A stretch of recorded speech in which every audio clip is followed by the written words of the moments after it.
Assalamualaikum warahmatullahi wabarakatuh. Perkenalkan, nama saya Firangga Yoga Ardian Mas, dari S1 Teknik Informatika. Di video ini kali ini saya akan membagikan rencana saya untuk membuka usaha restoran sebagai tugas mata kuliah entrepreneurship ya. Mari disimak. Rencana usaha restoran. Saya punya plan. Rencana ke depan dalam prinsip bisnis saya adalah dengan menentukan plan saya, seperti jenis usahanya seperti apa, metode usahanya seperti apa, perencanaan jalan usahanya seperti apa, perencanaan modal dan infrastruktur lokasi, perhitungan profit, employee payment dan kemungkinan loss, dan yang terakhir adalah perencanaan upgrade usaha. Kita lanjut. Yang pertama yang akan kita bahas adalah jenis usaha.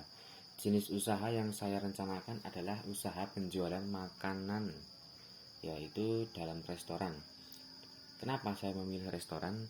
Karena dimana mengingat usaha yang satu ini melibatkan makanan yang akan selalu dibutuhkan manusia.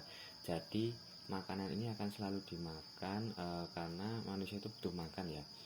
Jadi kalau dijual itu ada cara-caranya itu terus membeli dan tidak akan pernah berhenti, berbanding terbalik dengan elektronik yang sekali beli itu akan bertahan lama. Jadi usaha ini jenis ini cocok untuk ditekuni dan direalisasikan dengan kemungkinan profit yang tinggi dengan penjualan yang tinggi pula. Metode saya di sini, saya akan menjelaskan metode saya. Pertama, saya menggunakan template tempat atau place yang bisa dibilang instagramable karena untuk mendukung dan memancing konsumen datang. Ya, karena zaman sekarang ini konsumen itu datang ke restoran bukan hanya untuk makan tapi hanya untuk berfoto juga. Jadi konsumen dapat datang untuk makan dan berfoto. Kedua, saya merasakan food yang disajikan instagramable pula, dan tentunya rasa atau taste yang disajikan tak kalah dengan penampilannya. Jadi metode saya seperti ini ya. Kita lanjut. Contoh place yang saya harapkan adalah seperti ini, dimana zaman sekarang anak-anak muda dan kalangan dewasa pun juga tak kalah dengan anak mudanya juga. Mereka juga datang ke restoran ini juga untuk mencari hal-hal baru dan yang bisa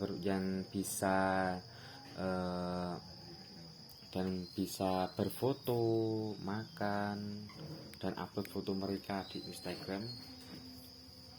Mari kita lanjut. Nah, contoh food yang saya pikirkan adalah seperti ini, dimana food seperti ini sangat mudah untuk menarik pelanggan-pelanggan, dimana mereka juga tertarik dengan bentuk makanannya, rasa makanannya, dan juga keunikannya. Dan ini jika kita lihat zaman sekarang itu wanita itu atau perempuan sangat suka makan itu sebelum makan tuh difoto dulu lalu diupload ke sosial media. Nah, ini bisa menjadi satu trik bagi saya.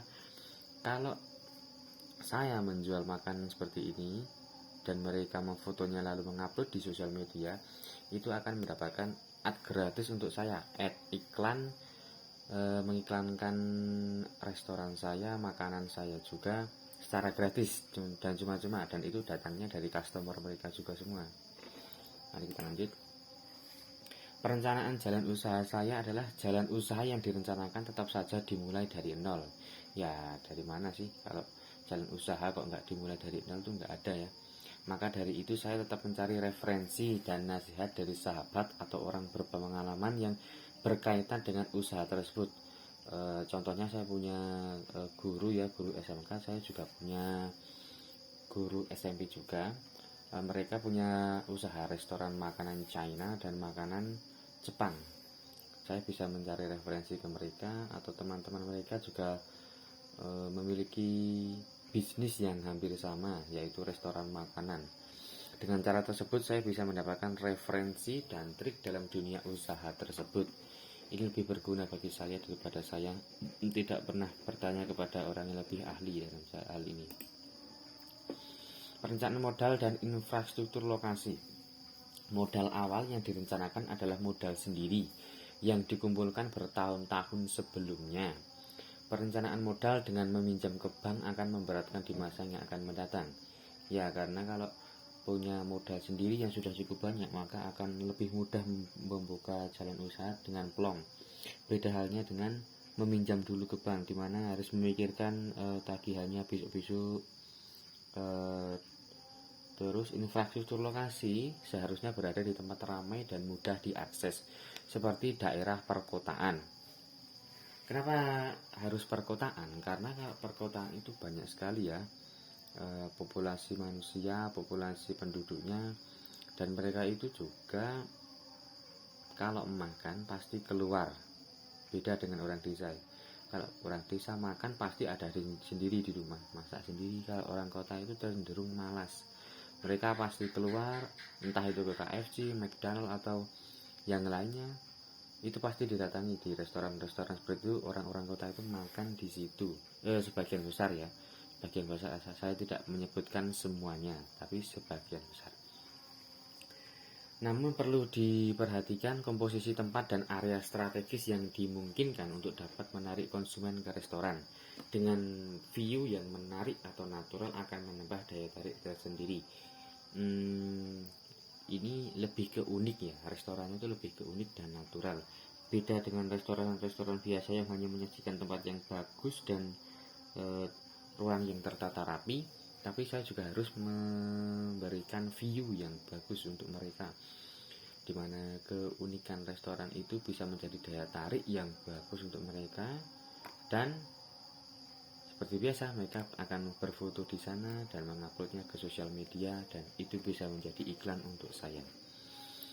Lanjut, perhitungan profit, employee payment, dan kemungkinan loss. Ini adalah perhitungan keuntungan dan gaji karyawan, dan kemungkinan loss tuh seperti ini. Profit saya itu cukup sulit untuk ditentukan, mengingat semakin murah makanan maka semakin banyak peminat. Di sini profit yang diambil tidak lebih dari 40% modal dan bahan makanan. Ini profit 40% itu sudah sangat besar ya, dan bisa menunjang kemajuan restoran dan karyawan jika semuanya terjual dengan banyak dan bisa mencapai target. Untuk employee paymentnya, saya pekerja restoran itu perlu saya sejahterakan kehidupannya. Untuk payment yang diberikan akan semakin naik mengikuti perkembangan usaha. Ya, saya perlu memperhatikan kesejahteraan employee saya.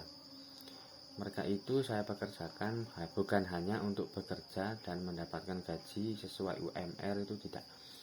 Jika restoran saya itu sudah besar, sudah memungkinkan untuk menunjang kehidupan yang lebih baik untuk para karyawan saya, maka saya akan adakan kenaikan gaji, dan tidak terkecuali kepada kualitasnya juga. Saya harus meminta lebih baik lagi. Jadi bukan hanya gaji yang naik, tapi kualitas makanan dan pelayanan harus juga lebih baik. Untuk loss possibility-nya, di dalam dunia usaha itu loss tetap aja terjadi ya. Rugi itu tetap terjadi, entah itu kapan atau bagaimana. Tetapi loss itu bisa diatur dan diantisipasi dengan perhitungan finansial yang matang dan teratur. Nah, rugi itu bisa menjadi momok untuk para pengusaha awal ya. Maksudnya itu seperti saya, jika ingin membuka restoran pasti itu akan menjadi momok, dimana kerugian itu bisa terjadi di perhitungan apa saja, seperti perhitungan finansial yang kurang matang, atau perhitungan bahan makanan yang terlalu mahal, atau perhitungan tempat yang terlalu mahal pula. Dan itu bisa diantisipasi dengan perhitungan finansial yang matang ya, dan teratur. Kita lanjut. Perencanaan upgrade usaha. Perencanaan upgrade usaha itu saya punya angan-angan jika restoran saya semakin berkembang dan berkembang, saya harus punya cabang-cabang baru. Usaha restoran harus dilakukan peningkatan seiring berjalannya waktu dan seiring berkembangnya restoran. Dimulai dari infrastruktur restoran, ya tempatnya, terus fasilitas restoran, harus saya tambah, di mana tempat untuk cuci, tempat untuk pipis, misalnya toilet, musola dan lain-lain. Menu yang disediakan juga harus lebih bervariatif, dan lebih berasa nikmat, dan peningkatan kepuasan pelayanan kepada konsumen. Nah, ini yang perlu diperhatikan. Peningkatan kepuasan pelayanan kepada konsumen itu harus ditingkatkan. Mereka tidak akan puas hanya dengan makanan yang enak dan tempat yang menarik. Tapi jika pelayanan buruk, maka mereka tidak akan puas juga. Jika pelayanan kepada konsumen itu baik, maka mereka juga akan segan untuk datang ke tidak segan, maksudnya itu mereka selalu ingin merasa datang ke restoran itu karena pelayanan juga baik dan rasa dan tempatnya itu juga menarik. Jadinya ini bisa menjadi nilai lebih untuk restoran tersebut. Dan percabangan usaha dapat dilakukan apabila usaha induk sudah bisa dan cukup untuk memanage cabang lain di daerah tertentu. Rencana saya jika usaha yang awal saya ini restoran ini terjadi dan ada peningkatan dan bisa memanage cabang lain, nanti akan diadakan percabangan baru di daerah lain agar usaha saya semakin berkembang. Sekian dulu dari saya, itu untuk penjabaran dari saya semuanya. Kurang lebih seperti itu ya, unek-unek dari dalam diri saya Pak, dan juga rencana saya dari zaman SMP, dimana saya ingin sekali menjadi pengusaha, karena pengusaha itu bisa memberikan tantangan dalam kehidupan saya menjadi lebih baik, ataupun bisa menjadi lebih buruk, tapi saya ingin menjadi lebih baik. Sekian dulu dari saya. Wassalamualaikum warahmatullahi wabarakatuh.